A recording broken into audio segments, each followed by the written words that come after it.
ఆయన నోరు తెరిస్తే బూతుల సునామీ. చంద్రబాబుని ఆయన కుటుంబాన్ని విమర్శించాలంటే ఆయనే ఆ పార్టీ అధినేతకు మొదటి చాయిస్. సందర్భం ఏదైనా, ప్రదేశం ఎక్కడైనా, సమయం ఎప్పుడైనా చంద్రబాబుని తిట్టాలంటే నాతో ఎవరూ పోటీ పడలేరని తన మాటలతోనే ప్రూవ్ చేయడం ఆయన శైలి. వరుసగా 4 సార్లు ఎమ్మెల్యే, ఒకసారి మంత్రి, పక్కా మాస్ లీడర్. మీకు ఎవరో అర్థమయ్యే ఉంటుంది కదా, ఆయనే కొడాలి శ్రీ వెంకటేశ్వరరావు అలియాస్ కొడాలి నాని.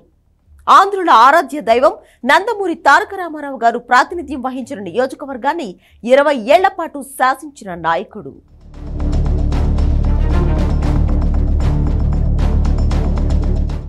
కానీ ఇప్పుడు ఆచూకీ లేకుండా తిరుగుతున్నారు నాని. ఎక్కడ ఉన్నాడో, ఏం చేస్తున్నాడో, ఎప్పుడు బయటకు వస్తాడో ఏ ఒక్క సమాచారం కూడా ఆ పార్టీ కార్యకర్తలకు గాని, ఆయన ప్రాతినిధ్యం వహించిన గుడివాడ నియోజకవర్గ వైసీపీ కార్యకర్తలకు గాని తెలియదు. 2024 ఎన్నికలకు ముందు వరకు కొడాలి నాని అంటే ఒక బ్రాండ్, కొడాలి నాని అంటే ఒక సంచలనం.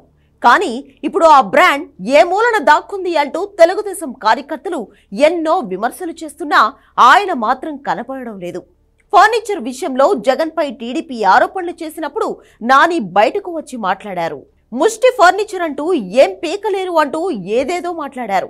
కానీ తర్వాత కొడాలి నాని గురించి వార్తలే గాని మనిషి మాత్రం కనపడలేదు. వాలంటీర్లను గుడివాడలో బలవంతంగా రాజీనామా చేయించారు అంటూ ఆయనపై కేసు నమోదైంది. రాజీనామాలు చేసిన మాజీ వాలంటీర్లు ఆయనపై కేసు పెట్టారు. ఈ కేసుపై విచారణ జరుగుతోంది. అలాగే గుడివాడలో ఆయన అక్రమాలు చేశారనే ఆరోపణల నేపథ్యంలో వాటిపై కూడా పెద్ద ఎత్తున విచారణ జరుగుతుంది. ఒకరి తర్వాత ఒకరు అంటూ మాజీ మంత్రులను గురిపెడుతూ వస్తున్నారు.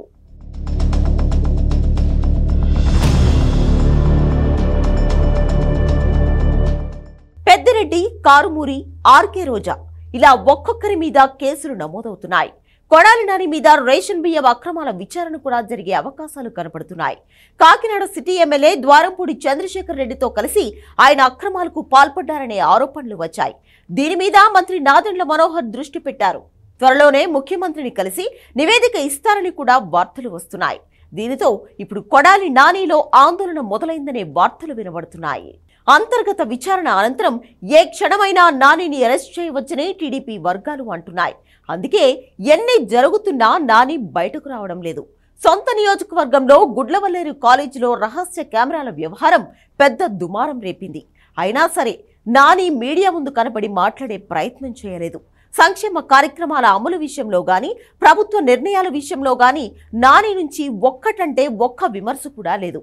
దీనితో నాని అసలు దేశంలో ఉన్నారా అనే అనుమానాలు వ్యక్తమవుతున్నాయి. సందర్భం లేకుండా ఆయన తిట్టే సామర్థ్యం ఉన్న నాని ఎన్నో సందర్భాలు వచ్చినా తిట్టే ప్రయత్నం చేయడం లేదు. గన్నవరం మాజీ ఎమ్మెల్యే వల్లభనేని వంశీమోహన్తో కలిసి ఆయన అమెరికా వెళ్లిపోయి ఉండవచ్చని అంటున్నాయి రాజకీయ వర్గాలు.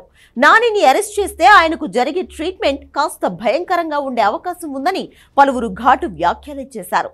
నానికి బెయిల్ కూడా రాని కేసుల్లో జైల్లో పెట్టే అవకాశం ఉందనే ప్రచారం సైతం జరిగింది. అందుకే నాని భయపడి ఉండవచ్చు అని భావిస్తున్నారు. ఇక తన రాజకీయ జీవితంపై కూడా నానికి పెద్ద ఆశలేమీ లేవు. గతంలోనే ఆయన తాను చివరిసారి పోటీ చేస్తున్నా అంటూ మాట్లాడారు.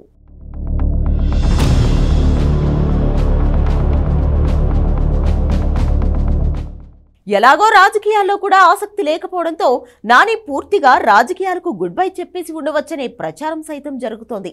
అటు అనారోగ్య సమస్యలు కూడా నానిని వెంటాడుతున్నాయని సమాచారం. అనారోగ్య సమస్యల కారణంగా ఆయన పంజాబ్లోని ఒక ఆసుపత్రిలో చికిత్స తీసుకోవడానికి మొహాలీలో ఉంటున్నారనే వార్తలు సైతం వస్తున్నాయి. ఒకవైపు రాజకీయాల మీద ఆసక్తి లేకపోవడం, మరోవైపు అనారోగ్య సమస్యలు, ఇంకోవైపు కేసుల భయంతో నాని ఎవరికీ కనబడడం లేదని కథనాలు వస్తున్నాయి. కూతుళ్ల భవిష్యత్తు మీద ఇప్పుడు ఫోకస్ చేశారని, త్వరలోనే సినీ పరిశ్రమకు చెందిన ఒక వ్యక్తితో తన కుమార్తె వివాహం చేస్తారని కూడా గుడివాడ ప్రజల్లో చర్చ జరుగుతోంది. ఇక కుటుంబ సభ్యుల ఒత్తిడి కూడా నాని మీద ఉంది. గతంలో కుటుంబం అభ్యంతరం చెప్పినా నానిపై ఉన్న ఒత్తిడి కారణంగా విమర్శలు చేయాల్సిన పరిస్థితి. అప్పుడంటే ప్రభుత్వం ఉంది కాబట్టి ఆయన విమర్శలు చేసినా చెల్లింది. ఇప్పుడు విమర్శలు చేస్తే మాత్రం ఖచ్చితంగా జైలుకు వెళ్లాల్సిందే. అప్పుడు కుటుంబంపై ఒత్తిడి బాగా పెరిగే అవకాశం ఉంది.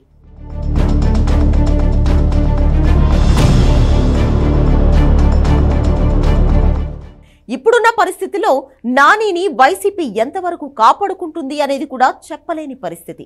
పిన్నెల్లి రామకృష్ణారెడ్డికి బెయిల్ రావడానికే దాదాపు 2 నెలలు పట్టింది. కొందరు నేతలను అదుపులోకి తీసుకునే అవకాశం కనపడుతోంది.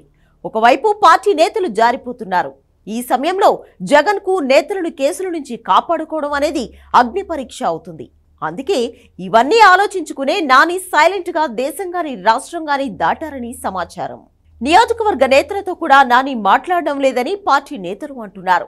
ఇప్పుడు నాని గనుక బయటకు రాకపోతే గుడివాడలో వైసీపీ దాదాపుగా చచ్చిపోయినట్టే అవుతుంది. పార్టీకి ఆయన తర్వాత బలమైన నేత ఎవరూ నియోజకవర్గంలో లేరు. ఇప్పుడు టీడీపీ గుడివాడను ఎలా అయినా వదులుకోవద్దనే పట్టుదలతో ఉంది.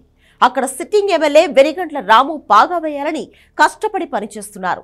నాని మినహా వైసీపీకి అక్కడ ప్రత్యామ్నాయం కనబడడం లేదు. ఇక వైసీపీ నేతలు కూడా ఆ పార్టీకి ఎంతవరకు అంటిపెట్టుకుని ఉంటారనేది చెప్పలేని పరిస్థితి. మరి నాని భవిష్యత్తులో ఆయన కనబడతారా, లేక పార్టీకి రాజకీయాలకు తనను ఆదరించిన గుడివాడ ప్రజలకు దూరంగా ఉంటారా అనేది తెలియాల్సి ఉంది.